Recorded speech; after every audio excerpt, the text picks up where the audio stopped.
እና ከ10 ዓመት በፊት አንድ ልጇ ጠፍታባታለች። አንድ የተረገመ ከይሲ ወንድም አላት። ሀብቷን ሁሉ ለመውሰድ እኔ ነው ውሸት ልጇ አድርጎ አስገባኝ። እና ደግሞ ልጇ እንደሆንኩ እኮ ነው የምታስበው። አይገርምሽም? ኧረ እባክሽ። እና ስንት ነው የሚከፍልሽ? ቆያ አንቺ ደግሞ ጅል ነሽ እንዴ? አንዴ ብቻ ሀብቱ በስሜ ይዞር። የሆነ የሰረኩት ፍላሽ አለ። እዛ ፍላሽ ላይ ወንድምየውን ዘብጥያ የሚያወርድ ፋይል አለ እና እሱ እስር ቤት ገባው ማለት ሙሉ ሀብቱ የኔ ሆነ ማለት አይደለ? እና እንዴት ነው ሀብቱን የምትወርሺው? ሰላም እንገድያ ነው።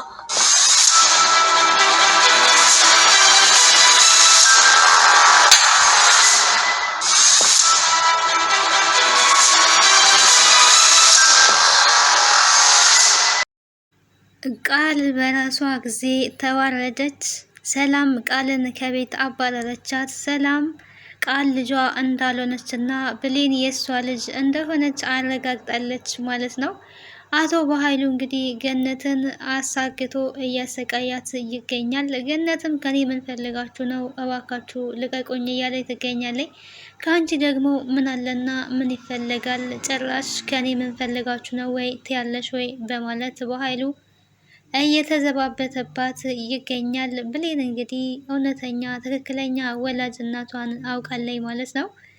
ቃል ግን እስካሁን ስታሴረው ለነበረው ሴራ ውርደቷን ተከናንባለች። ሰላም ጤና ይስጥልኝ ውድና የተከበራችሁ የቻናሌ ቤተሰቦች እንዴት አላችሁ? በያላችሁበት ሰላማችሁ ይብዛ። ለዚህ ቻናል አዲስ ከሆናችሁ ሰብስክራይብ፣ ላይክ፣ ሼር በማድረግ ቤተሰቡ ነው። ቪዲዮን ስጀምሩ በላይክ ጀምሩ አደራ የሚለውን ድራማ ወደ እናንተ ይዤ መጥቻለሁ። በመግቢያው ላይ እንግዲህ እንደተመለከት ነው ቃል ስለ ሰላም እያወራች ነበረ። ሰላም እንግዲህ አረብ ሀገር 10 ዓመት ሙሉ ቆይታ ከ10 ዓመት በኋላ ወደ ሀገሯ የተመለሰች እናት ናት ማለት ነው። ልጅ ነኝ ብላ የገባችው ቃል ግን ለጓደኛዋ ስትነግራት የነበረው ሚስጥር እንግዲህ ማንም አይሰማኝም ብላ እቺ ያ የምታያት አሮጊት አረብ ሀገር ለ10 ዓመት ቆይታ ብዙ ገንዘብን ይዛ መታለች። አንድ የተረገመ ወንድም አላት። እሱ ወንድሟ ደግሞ እኔን ልጅ ነሽ ብለሽ እዛ ቤት ግቢ፣ ከዛ በኋላ ንብረቷን እንወስዳለን በማለት እዚህ አስገብቶኛል። እስካሁን በሚገርምሽ ሁኔታ እኔ ልጇ እንደሆንኩኝ ነው የምታውቀው። ይሄንን እድል አሁን ልጠቀምበት እያሰብኩኝ ነው በማለት እንግዲህ ለጓደኛዋ ትነግራታለች ማለት ነው። ጓደኛዋ እንግዲህ በመገረም ነበር ስትሰማት የነበረው። ጓደኛዋ የልጅነት ጓደኛዋ አብሮ አደጓ ናት። ስሟ እንኳን እዚህ ሲመጣ ቃል ተባለ እንጂ እንግዲህ ሚጣ እንደሆነ ነበር ስትናገር የነበረው። ይህን ሁሉ ሚስጥር እንዳታወጣባት ቃል ስትንቀጠቀጥ ነበረ። ግን ከዛ በኋላ ሰላም ከቤት ከወጣች በኋላ ነው ሁሉንም ሚስጥር ሲያወሩ የነበረው። እና እንዴት አድርገሽ ንብረት ልትወስጂ ትችያለሽ ነው ያለቻት። የቃል ምላሽ እንግዲህ የሆነው ያ በኃይሉ የተባለው አረመኔ ክፉ ጨካኝ ሰውዬ ፍላሹን ሰርቄ ብዙ መረጃ ይዤበታለሁ። ያ ፍላሽ ደግሞ እሱ ወደ እስር ቤት የሚጥል ፍላሽ ነው። እኔ ንብረት ከወሰድኩኝ በኋላ እሱን ወደ እስር ቤት አስገባዋለሁ። ከዛ በኋላ እኔ ንብረቱን የራሴ አድርጌ በሰላም መኖር ጀምራለሁ ነበር ስትል የነበረው። ይሄንን ንብረት እንዴት አድርገሽ ልትወስጂ ትችያለሽ? እንዴት ያንቺ ሊሆን ይችላል? ስትላት እንግዲህ ጓደኛዋ ሰላም እንግዲህ ነዋ ብላለች። እንደ አጋጣሚ ሆኖ እንግዲህ ምግብ በልተው ተነስተው ስለነበረ እያወሩ የነበሩት ለእጃቸው ውሃ ይዛ የምትመጣዋ ብሌን ሁሉንም ነገር ሰምታቸዋለች ማለት ነው። ብሌን እንግዲህ ይህንን የሰማችውን ነገር ማመን አልቻለችም። ከዚህ በፊትም ቃል እንግዲህ ሰላምን ልትገል መድኃኒት ምግብ ላይ ስትጨምር ተመልክታ እንዴት እንደዚህ ታደርጋለች? እናቷ አይደለችም ወይ? እናቷ ላይ እንዴት ነው ቆይ ለመግደል የምትሞክረው? እናቷን ለምንድን ነው ብላ ስትገረም፣ እንዴት አድርጌ ነው ማስላት? መሞት የለባትም ብላ ስትጨነቅ፣ እንዳትሞት እንግዲህ ውሃ የሚጠጣ ውሃ ልስጥሽ በማለት የሚጠጣ ውሃ ምግቡ ላይ በመድፋት የሰላምን ህይወት ታድጋለች፣ የሰላምን ህይወት አድናለች። እና ቃል እንዳትዋረድ እንግዲህ ምግብ ልትሰራ አጋጣሚ በባለፈው ብሌን ከፍቷት በነበረ ሰዓት ክችን በገባች ጊዜም ሰላም እንግዲህ ያንን የመድኃኒት ብልቃጥ አግኝታ ያንቺ ነው ወይ ስትላት ያኔም ቃል እንዴት መደበቅ ያቅተኛል በማለት ስትንቀጠቀጥ ተመልክተናል ማለት ነው። ይሄ ደግሞ ሰላም ምንም የነቃችው ነገር የለም። እስካሁን የምታውቀው ቃል ልጇ እንደሆነች ነው የምታውቀው። ቃል ግን እዛ ቤት የገባችው ሰላምን ገላ ንብረት ለመውረስ ነው እየለፋች ያለችው። ሙሉ ንብረቷን እንግዲህ የሰላምን ሙሉ ንብረት ወደ ቃል እንዲዞር እስከዛ ድረስ ነው የምጠብቀው። ይህንን ሁሉ ካደረገችላት በኋላ ግን ሰላምን ገላ የሰላምን ንብረት እሷ ወርሳ በሰላም ነው መኖር የምትፈልገው። ግን ሰውን ገለው በሰላም መኖር ይቻላል ወይ ነው ጥያቄው። ሀሳቧ ያ ነው እንግዲህ። ይህን ሁሉ ብሌን ስትሰማ ማመን ያቃታት። የአሁን ላይ እንግዲህ ብሌን ሰላምን ለማዳን ምን ልታረግ ትችላለች የሚለው ነገር መቼም ዝም ብላ ትመለከታለች ብዬ አላስብም። እንደኔ ሀሳብና አስተያየት ግን ከዚህ በፊትም መድኃኒት ምግብ ላይ ጨምራለች ብላ ብትነግራት ልታምናት አልቻለችም። ይሄንን መረጃ ግን አሁን ሰላምን ለመታደግ ስትል ሁሉንም ብሌን ትናገራለች። ከዛ በኋላ እንግዲህ ቃል ከቤት ትወጣለች ማለት ነው። በኃይሉ እንግዲህ ቃል ከቤት ከወጣች በኋላ ሰላም የራሷን ልጅ ለመፈለግ ወዲህ ወዲያ ስትል እንግዲህ ብሌን የእሷ ልጅ እንደሆነች ይነገራታል። ብሌን የሰላም ልጅ ሆና እንደ ሰራተኛ ተቀጥራ ነው እዛ ቤት የምትሰራው። ይሄ ሁሉ ደግሞ የበኃይሉ ተንኮለው።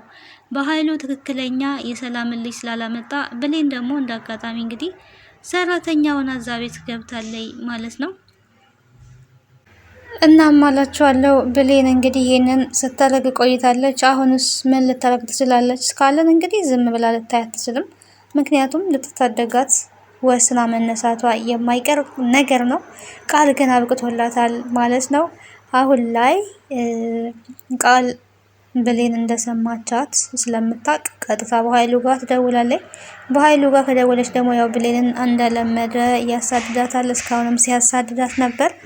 አሳዳጊ እናቷንም እንግዲህ አሳግቷታል ማለት ነው። ያገታት ደግሞ በሚያሳዝን ሁኔታ ዳግም ነው። ዳግምና ብሌን ደግሞ በጣም ነው የሚዋደዱት።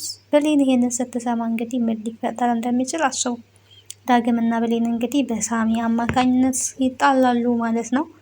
ሳሚ እንግዲህ ሁሉን ሰው እያያያዘ ማጣላት ነው ስራው ማለት ነው። እናትየዋ የታገተችው እንግዲህ ብሌንን እና ሰላምን እንዳታገናኝ ነው። እናትና ልጅ ግን አንድ ቤት እየኖሩ እስካሁን ድረስ መገናኘት አልቻሉም። ቃል በራሷ ቤት በብሌን ቤት ስታሰቃያት ነው እስካሁን የቆየችው። አንቺ ገረድ እያለች ስትሰድባት፣ ስታንቋሽሻት፣ ብቻ ብዙ ነገር ነው። የቃል ሁኔታ ከምንም በላይ ከአይምሮ በላይ ነው የምታረገው ሁላ። ግን ሚስጥሯ በአደባባይ ወጥቶባታል። ሚስጥሯ ስለተሰማባት ደግሞ በጣም ደንግጣለች። ሰላም በተወሰነ መልኩ እየነቃች ነው የምትገኘው አሁን ላይ። ምክንያቱም ቃል ብዙ ነገሮችን አሁን ላይ እየተሳሳተች ነው ማለት ነው። ማስመሰሉ እየሄደላት አይደለም። በባለፈውም እንግዲህ አባቷን ስም ተሳስታ ጠርታለች። ያው ትክክለኛ አባቷን ስም ነው የጠራችው። ግን ደግሞ ከሰላም ጋር የሰላም ልጅ ነኝ ብላ እስከ ዋሸች ድረስ ትክክለኛ የሰላምን ባለቤት ስም መጥራት ነበረባት። እንደዛም ብላ አልጠራችም። ሲነቃባት እንግዲህ እኔ ምን አውቃለሁ፣ የትም ጥላችሁኝ፣ አስተዳደጌ እናንተ ናችሁ የምታውቁት። አባቴ የት እንዳለ እንዴት አውቃለሁ? እንዲሁም አባቴ የት እንዳለ ማን እንደሆነ ንገሪኝ በማለት እንግዲህ ስታለቃቅስ ነበረ። እና ሰላም ደግሞ ይቅርታ ልጅ ያስከፋዎች፣ በቃ ሁለተኛ እንደዚህ አላነሳብሽም ምናምን ብላ ታባብላታለች። በጎን እንግዲህ ትስቃለች ማለት ነው ቃል ብሌን እና ሰላም ትናንትና በተወሰነ ነገር ተጣልተው ነበረ። የተጣሉበት ምክንያት ደግሞ ብሌን እንግዲህ ውስጤ ሰላም አይደለም፣ እናቴ የሆነ ነገር ሆናለች ብላ እያሰበች ነበረ። ያው አሳዳጊ እናቷ ማለት ነው። እንዳሰበችውም እንግዲህ ያው እናቷ ታግታለች። ስልኳም ሊሰራላት አልቻለም ስትሞክር። ዳግም እንግዲህ ከውጭ ሲመጣ ያው እሱ አግቷት ለነ በኃይሉ አስረክቦ ነው የመጣው። የእናቴ ስልክ እየሰራ አይደለም፣ የሆነ ነገር ሆናለች፣ እየጨነቀኝ ነው፣ እናቴ የሆነ ነገር ሆና እናቴን አጥቼ መኖር አልችልም እያለች እንግዲህ ስታለቅስ እያባበላት ነበረ። እንደዚህማ ልታስቢ አይገባም፣ እናትሽ ምንም አትሆንም፣ ምንም ደግሞ ቢፈጠር ሁሌም እኔ ከጎንሽ እንደሆንኩኝ ማሰብና ማወቅ አለብሽ፣ አታስቢ እያላት ነበረ። እሺ ብላ እንግዲህ ትከሻው ላይ ደገፈ ብላ ነበረ። ይሄንን በአጋጣሚ እንግዲህ ድንገት ሰላም ከቤት ወጥታ አይታለች። ከቤት የወጣችበት ምክንያት ደግሞ ምግብ ስለዘገየባት ነው ማለት ነው። ምግብ እየጠበቁ ነበረ ምሳ። እሷ ግን ብሌን በጭንቀት ውስጥ ስላለይ ምሳው ረስታ ዳግም ትከሻ ላይ ደገፍ ብላ ነበር። ይሄንን ስታይ ብሌን በጣም ነው ብሌን አልኩኝ ሰላም በጣም ነው የተናደደችው። ጭራሽ ስራሽን ረስተሽ እዚህ ከጎረምሳ ጋር እንደፈለግሽ ትሆኛለሽ፣ ከማንም ጎረምሳ ጋር ባለጌ ነሽ በማለት እንግዲህ በጣም ቱክ ብላ የተናገረቻት ማለት ነው። በእርግጥ ብሌን ባለጌ ሆና ሳይሆን በሰዓቱ ከፍቷት እናቷ ጠፍታባት አስባ ስለነበረ ቃልም ደግሞ ለምን ጓደኛዬን ሳታቂ ማንንም ሰው እኔን ሳታስፈቅጂ ለምን ታስገቢያለሽ ብላ ውሃ ደፍታባት እና በጣም ብስጭት ብላ ነበረ። እቤት እያጸዳች ያለች ነበረና እቤት አጽድታ ከጨረሰች በኋላም እቤቱን ድጋሜ አስጠድታታለች ማለት ነው። ቃል ውሃ ደፍታ ነው ደግሞ ይሄንን እያደረገችው እና በዚህ እንግዲህ ብስጭት ምርር ብላ ሀሳብም ስለነበረባት በዚህ ምክንያት ነው። አጋጣሚው ደግሞ ሲገጣጠም ሰላም ታያቸዋለች። ቃል እንግዲህ ሁሌ ስለ ብሌን መጥፎ ነገር ስለምትናገር ለካ ልጄ የምትለኝ ነገር እውነት ነበር ስትል የነበረውና ባለጌ ነሽ፣ ቢያንስ ማንገጥ ካለባችሁ ለምን ተደብቃችሁ አትማግጡም? ብቻ ብዙ ነገር ብላለች። እሷ አንቺ እንደምታስቢያት ሴት አይደለችም ሰላም ብሎ ነው የጮኸባት ማለት ነው። ዳግም አንቺ እንደምታስቢያት አይነት ሴት አይደለችም ብሌን ጨዋ ናት፣ ጊዜ ጥሏት ቀን ጥሏት ነው እንጂ ይሄ ቦታ የሚገባት አይደለም ብሎ እንግዲህ ሰላምን ነግሯታል። ዳግምም ከቤት እንዲወጣ ማስጠንቀቂያ ተሰጥቶታል ማለት ነው። እንግዲህ ተከራይ ስለሆነ ቤት ለቆ ይወጣ ተብሏል። በቀጣይ ምን ሊሆን ይችላል የሚለውን አብረን የምናይ ይሆናል። ለዛሬ ይዤላችሁ የመጣሁት ይሄን ይመስል ነበረ። ሀሳብ አስተያየታችሁን በኮሜንት አስቀምጡ። ባይ ባይ።